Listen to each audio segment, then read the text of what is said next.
Okay. Children, let us start with the question answer part for the chapter Atoms and Molecules. Okay. First question, which is there on page number 32 of your NCERT textbook. In this question, there are two reactants. One is sodium carbonate and ethanoic acid. They both are reacting to give some products. Which are the products? These are the products. These three products are being formed. If you see in the question, their individual masses are given. Okay, fine. Now what is being asked in this question is that you have to show, what you have to show, that these observations are in agreement with law of conservation of mass. You have to show that this reaction is following the law of conservation of mass. So for that you should know what is law of conservation of mass. Law of conservation of mass states that the total mass of the reactants before the reaction is same as the total mass of the products that are being formed after the reaction. Okay, so what we have to do, we have to find the total mass and check whether the mass of the reactants and the products are same or not. So these are our reactants. Okay, so you will add the masses for these two, which is given as 5.3 grams and 6 gram. When you add it, you get the value as 11.3 grams. Now this is the total mass before the reaction. Then you have to add the masses of the products that are being formed. Masses for products are also given. See, 2.2 grams for carbon dioxide, 0.9 is for water and 8.2 is for sodium ethanoate. Add them and you get the same value. So you can conclude that yes, it is following the law of conservation of mass, because the total mass before the reaction and total mass after the reaction is the same. Okay, so this is how you have to do this question. Fine. Now coming to the next question, which is there on page number 33 of your textbook. Hydrogen and oxygen, they are combining in the ratio of 1:8 by mass to form the water. Means when there is one hydrogen, it is going to react with how many? 8 oxygen. So what mass of oxygen would be required to react completely with 3 grams of hydrogen? So if suppose there are 3 grams of hydrogen, how many oxygen will be required? This is 1. So with 1 gram, if it is 8, so with 3 grams, it will be 8 into 3. This is what you have to do. Okay. Now coming to the next question, which postulate of Dalton's atomic theory is the result of law of conservation of mass? So Dalton has given atomic theory, right? So which postulate of the Dalton's atomic theory? He has, along with the atomic theory, there are some postulates which are given by him. So which is in accordance with the, or is the result of the law of conservation of mass? Law of conservation of mass was founded first. It was suggested by Lavoisier, right? So based on that law of conservation of mass, which of the postulate, okay, was suggested by Dalton? So which postulate it is? Atoms are indivisible particle which can neither be created nor be destroyed in a chemical reaction. Okay, so this particular postulate was given by him based on the law of conservation of mass. That is, atoms, they are indivisible, they cannot be divided further. Yes, they have neutrons, protons, electrons, okay, but if we divide them further, they lose their identity, okay, their chemical property, their identity, that is being lost. It just remain as a electron or maybe the proton and neutron. Okay, so the atoms are the smallest and they are the indivisible particles. This thing you have to understand. Now coming to the next question, which postulate of the Dalton atomic theory can explain the law of definite proportion? So among all the postulate, which one is talking about law of definite proportion? So which one it is? Where he says that the relative number and the kind of atom in a given compound remains constant. So in a given compound, let's say if it is water, okay, so in water the relative number of these elements, hydrogen and oxygen atom, the relative number means the number of hydrogen atom and the oxygen. Now the proportion in which they are going to combine is going to remain the same, okay, it will be always in the ratio of 2:1, okay, nothing is here means it's 1, so it will be this ratio. If it is CO2, here again the proportionality will be maintained, it will be always 1 carbon atom with 2 oxygen atom, okay. So this is based on what? This postulate is based on law of definite proportion, that whenever a compound is formed, the individual elements or the atoms that are joining together, okay, they are going to remain in the fixed proportion, okay. Now this question which is given on page number 35 of your book, define atomic mass unit. How you are going to define atomic mass unit? Atomic mass unit is, the mass unit is equal to exactly 1/12, okay, it is exactly 1/12 of the mass of the carbon 12 is called the atomic mass unit, and we denote it by letter U. Now next question, why is it not possible to see atom with the naked eye? Why we are not able to see the atom? Why? Because of its size. The size of atom is so small that it is not possible to see it with the naked eyes, okay. Also, atom of an element does not exist independently, okay. So atoms are not existing independently, they will be, let's say, hydrogen is an element, or let's say oxygen is an element. In the nature you will always see one oxygen along with another, okay, they will be bonded together, they will not be existing independently, and that is the reason why we cannot see atom with the naked eye. Main reason is the size of the atom is so small that you cannot see without using any instrument, okay. Now these questions which are given on page number 39 of your book, write down the formula of sodium oxide. Symbol for sodium is Na, okay, symbol for sodium is, we write N capital, A small, and for oxide is for oxygen. Sodium oxide will be found when reacts with the oxygen, so symbol for oxygen is O, okay. But what you have to know is what is the valency of oxygen. So that valency for oxygen, valency is 2, so you will write 2 over here, and valency for sodium is 1, so 1 will come here, but we never write number 1, okay. If nothing is written means it is 1. So valency for oxygen you will write as the subscript for sodium, and for sodium it is 1, so you will write here. So here what will be the formula? Na2O, okay, fine. Now let us see the next one, which is the chemical compound given, aluminium chloride.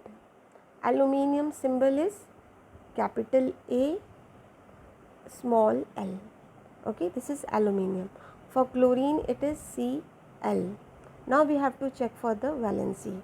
For aluminium valency is 3, so that we will write it as the subscript for chlorine, and for chlorine valency is 1, so we are going to write it here, right.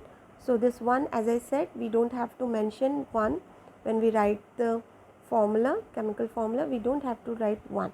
If it is coming 1, just write nothing over there, only the symbol for that element will remain. So what will be the answer? AlCl3, aluminum chloride, okay. Now coming to the next one, what is being given here is sodium sulfide, okay. So sodium again symbol is Na, and for sulfide is from S, sulfur, right? So sulfur valency is 2 and for sodium it is 1. So it will become, as I said, 1 you need not mention, so you can remove this 1, you don't have to write. Our answer will be Na2S. Okay, now coming to the next one, it is given magnesium hydroxide. Okay, magnesium hydroxide. How we will write? For magnesium symbol is Mg and for hydroxide it is OH. Magnesium valency we will write as a subscript for OH, that is 2. Okay, this is what is being written here, and for hydroxide valency is 1. Okay, so here 1 will come, which we will not mention, so it will become magnesium MgOH2. Okay, now next question, what is given in the next question is write down the names of the compounds represented by the following formula. Now compound chemical formula is being given, you have to write their name. So first one, if you see which all element are there, aluminium is there, sulfur is there and oxygen is there.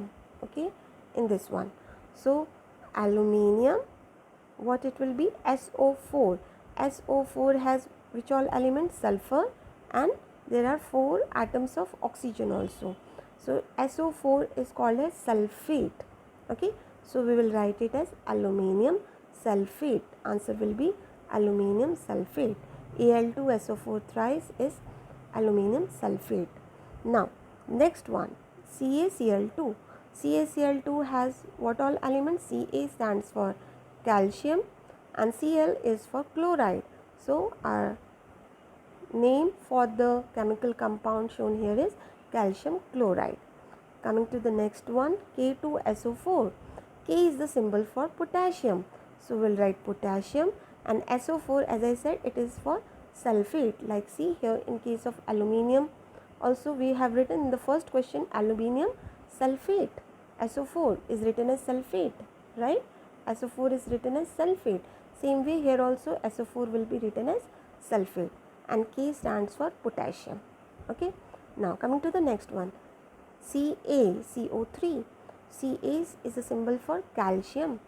Okay, Ca is a symbol for calcium, and CO3 is written as carbonate. Wherever you see CO3, it will come as carbonate. Okay, so name of the compound is calcium carbonate. Okay. Okay, next question, which is question number 3. What is meant by the term chemical formula? You have to explain this term. So you can just go through this explanation. The chemical formula of a compound means the symbolic representation. Okay, what it is? It is a symbolic representation of what? Of the composition of the compound. Let's say when we are writing carbon dioxide. Okay, so when we say CO2, so what it is? By using some symbols, like for carbon we are using the symbol C. Dioxide, when I say di stands for 2, oxide is for oxygen, so carbon dioxide. So di, how I represent? By writing 2 under this oxide, that is oxygen. Same way, like if I have to write sodium chloride, if I am writing NaCl. Okay, so sodium chloride, if I want to represent it by using some chemical formula, see NaCl is the chemical formula. So sodium, instead of writing sodium, I am using the symbol, that is Na. This is the symbol for sodium, and for chloride I will write Cl. Okay. Now here are some examples also given, that is CO2 for carbon dioxide. Okay, what we come to know from this, that there is one carbon and there are 2 oxygen atoms, okay, bonded together to form one molecule of carbon dioxide. So basically what this chemical formula is, chemical formula tells you about how many atoms are there, how they are bonded, okay, what is the composition of that compound, that all we get to know. So we can nicely explain this chemical formula as the symbolic representation. Okay, you have to say that it is a symbolic representation because you are using some symbols. Instead of writing carbon dioxide, you are using symbol. Okay, for carbon, instead of writing full, you are just writing carbon. To write dioxide, you are just writing O2. Okay, so it is dioxide. Fine. Okay, now coming to the next question, that is question number 4. How many atoms are present in a H2S molecule? So what is being asked here is how many atoms. Okay, so when we write H2S, okay, now what is this? This is a chemical formula for what? Hydrogen sulfide. H is for hydrogen, S is for sulfide. So how many atoms are present? So if you see, when we say H2, means how many atoms of hydrogen are there? There are 2 atoms of hydrogen plus 1 atom of sulfur. So total how many atoms are there present? There are total 3 atoms which are present. Okay, so your answer will be 3 atoms. Fine. Now in the next one, PO4 2 PO4 3 minus. Okay, if you see in this one, just a second, let me erase this. Okay, now this is the ion which is being given, PO4 3 minus. What we see for P, it is how many atoms? Nothing is written below P, so it is just 1 atom. So 1 plus oxygen are how many? 4 in number. So 1 plus 4, okay, which will come to 5. You don't have to worry about this ion, like the charges which are given up, because charges are related to number of electrons or protons. Okay, like if there are extra 3 charges, 3 minus is there, means it has 3 extra electrons on it. Okay, it is getting negatively charged. Okay, so if charges are mentioned, you don't have to worry about no, the atomic composition. Atomic composition is always given below the element, like O4 when we write. So 4 tells that 4 atom, atomic, how many atoms are there? Atomic composition is 4 atoms of oxygen and 1 atom of phosphorus. Okay, so how many atoms are there total? There are 5 atoms that are present. Fine. Now coming to the next question, which is there on page 40 of your book. Calculate the molecular masses. You have to calculate what? The molecular masses of hydrogen, oxygen, all these compounds are given. You have to find their molecular masses. What you will do? Molecular mass of hydrogen will be what? How you have to do this? The H, when it is written H2, so how many atoms are forming H2? There are 2 atoms. Okay, so 2 number of atoms of that element multiplied by the atomic mass of the hydrogen. Atomic mass of hydrogen is how much? Atomic mass of hydrogen is 1. Okay, so it will be 2, because 2 atoms of hydrogen are there, multiplied by 1. 1 is what? The atomic mass. Atomic mass for hydrogen is 1. So you will multiply 2 into 1. So 2 AMU. Okay, you have to just atomic mass unit, which you can just write it with symbol U. Okay, now the next one is oxygen. So how will you find for oxygen? What you have to do here, in case of oxygen also, how many atoms are there for oxygen? Just a second. How many atoms of oxygen are there? There are 2 atoms of oxygen, right? If you see here, there are O2. When we write O2, means there are 2 atoms. So number of atoms are 2. So I will write 2 into whatever the mass of oxygen is, atomic mass of oxygen. So atomic mass of oxygen is 16, 1, 6. Okay, so 2 multiplied by 16, which will come as 2 atomic mass unit. Okay, now molecular mass of chlorine will be Cl2. We are writing Cl2 means how many atoms are there? 2 atoms are there. So 2 into atomic mass of chlorine. Atomic mass of chlorine is 35.5. So when you multiply, you get 71 units. Okay, 71 atomic mass unit. Okay, now molecular mass of CO2. In CO2, you see there is carbon and oxygen. Now two atoms are there, two different atoms are there, right? So one is carbon, so we'll add atomic mass of carbon with O2. O2 means there are two atoms of oxygen, right? There are two atoms of oxygen. So 2 into atomic mass of oxygen, which will be atomic mass of carbon is given as 12. Okay, atomic mass of oxygen, you have to remember it is 16. So 16 into 2 you will do, because here it is O2. So 2 into 16 will get 32. 32 plus 12 you do, you get 44. Okay, now coming to the next one, molecular mass of CH4, you have to find it out. So here also again two different atoms are there, one is carbon, another one is hydrogen. So atomic mass of carbon is 12 plus atomic mass of hydrogen. But how many hydrogens are there? There are 4 hydrogens, right? So you have to multiply 4 into atomic mass for hydrogen. So 4 into 1, that will be 4 plus 12, which will give you 16 as the answer. Okay, now coming to the next one, molecular mass of C2H6. What you have to do? C is how many? 2. There are 2 number of carbons. So 2 multiplied by atomic mass of carbon plus 6 multiplied by atomic mass of hydrogen, which you calculate and you get the answer. Okay, coming to the next one, C2H4. So 2 multiplied by mass of carbon, then 4 multiplied by mass of hydrogen. Okay, you add them and then you get the answer.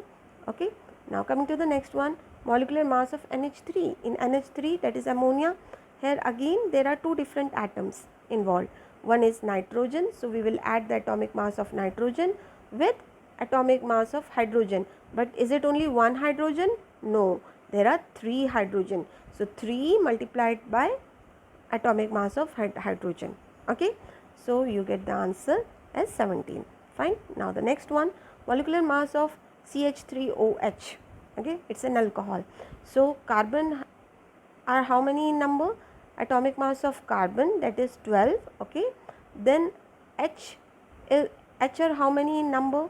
H are, if you see here in CH3OH, there are 3 plus 1, 4. 4 hydrogens are there. So you will multiply 4 into 1 plus oxygen is also there. So how many in number? Only 1 oxygen is there. So we'll add the atomic mass of oxygen also. So when we add them all, we get this as the answer. Okay, I hope it's clear to you all.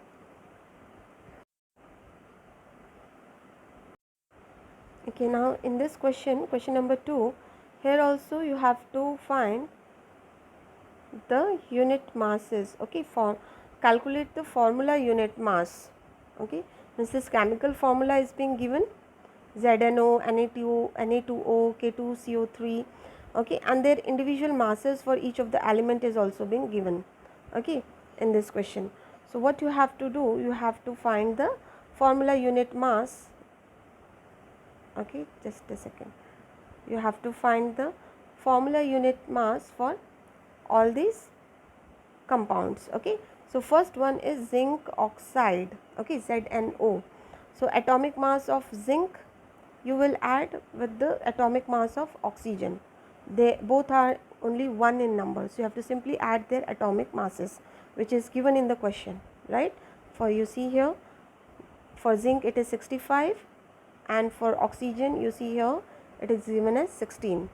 Okay, so even if you don't remember and if it's given in the question, few elements atomic masses you should remember and you should try to remember, but those elements that have higher atomic masses, they are usually given along with the question, so you need not worry about it. Okay, so zinc atomic mass is 65 and for oxygen it is 16, so it comes to 81. Now the next one, in Na2O. Okay, in Na2O, what you will do, how many sodiums are there? Na is a symbol for sodium, right? So sodium, how many are there in number? They are 2 in number. So you will multiply atomic mass of the sodium by 2. Okay, and oxygen, how many are they in number? There is just one oxygen. Okay, so you don't have to multiply the number 16. Atomic mass of 16, you have to simply add, you will get the answer. Fine. Now K2CO3, this is the next one. So for potassium, atomic mass is given, right? It's given here. For K it is 39. Okay, it's given 39.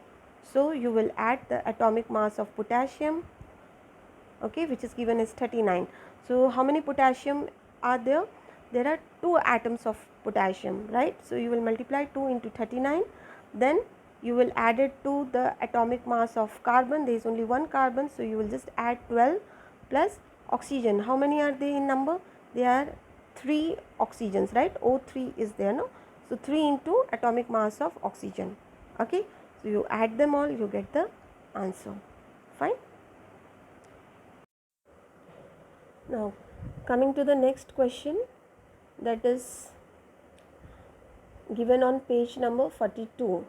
Okay, if 1 mole of carbon atom weighs 12 grams, okay, how many? 1 mole of carbon atom is there, so it is weighing 12 grams. What is the mass in gram of 1 atom of carbon? Okay, so look here in the answer. 1 mole of the carbon atom is weighing 12 gram. Yes, this is given in the question. What they are asking you is the mass of 1 atom. Okay, now mass of 1 mole of carbon atom is 12 gram. Then the mass of 1 atom. Okay, so mass in 1 atom, in 1 mole of an atom, how many what will be the number of atoms in 1 mole? It will be equal to 6.023 into 10 power 23 number of atoms. Okay, so the mass of 6.02 into 10 power 23 number of atoms is given as 12 gram, right? So 1 mole has, 1 mole of any atom has how many atoms? How many are they in numbers? They are 6.02 into 10 power 23. That is the mole concept, right? We have studied that. So according to that, so how we will say that what is the mass of 1 atom of the carbon? So for 1 atom of the carbon, for these many atoms, it is 12 gram. So for 1 atom, what it will be? 12 divided by this. So you will get the answer. You can do this approximately. So this 10 power 23, when it will come to the numerator, it will become minus 23. You have to simply divide 12 upon 6.02. Okay, so 12 upon 6, it will be approximately 2. So 1.99 approximately it is 2, right? 6. You can just do it in approximation also. Okay, so if you write your answer as 2 into 10 power 23 minus 23, then also it will be acceptable. Okay, so this will be your answer. This is how you have to do this question. Okay, coming to the next one, which has more number of atoms, 100 gram of sodium or 100 gram of iron? Okay, and their atomic masses are given. So which is going to have more? So again the same concept you have to apply, what we have done in the previous question, and you have to try to do this question. Okay, so let us see. Atomic mass of sodium is 23. It's given in the question. So when it is said, it is the gram atomic mass, right? So 1 atom of the sodium, it is weighing how much? 23 grams. Means 23 grams of the sodium atom is containing how much? 6.02 into 10 power 23 atoms. Okay, for 1 atom, for 100 grams of sodium, we have to find out how many number of atoms are there, right? So in 1 mole of sodium, how many atoms will be there? That will be 6.02 into 10 power 23. So in 100 grams of sodium atom, it will be 6.02 into 10 power 23 divided by 23 into 100. Okay, this is what you have to do. So you get the number of atoms which are present in 100 grams of sodium. Again, now for iron also we'll find it out. For iron, atomic mass is 56 atomic mass unit. Okay, so it means what? how many grams? In grams it will be 56 grams. So if 56 grams of the sodium is containing these many atoms, that is 6.02 into 10 power 23, then 100 grams are going to contain how many? So divide by 56 multiplied by 100. This you have to do, and you get the answer as 1.075 into 10 power 24, right? So after you get the number of atoms that are present for each of this, you have to just compare the values. For sodium, you are getting 2.6 into 10 power 24, and for iron it is 1.075 into 10 power 24. So which is a greater number? It is 2.6. So yes, it is the 100 gram of sodium that is containing more number of atoms than the 100 grams of iron. Both are same in weight, but you see the number of atoms which are present in sodium is more than the number of atoms in iron. Okay. Now in the next class we'll do all the exercise questions and we'll try to finish it. Okay. Chalo, take care till then. We'll meet again in our next class. Thank you. Bye bye.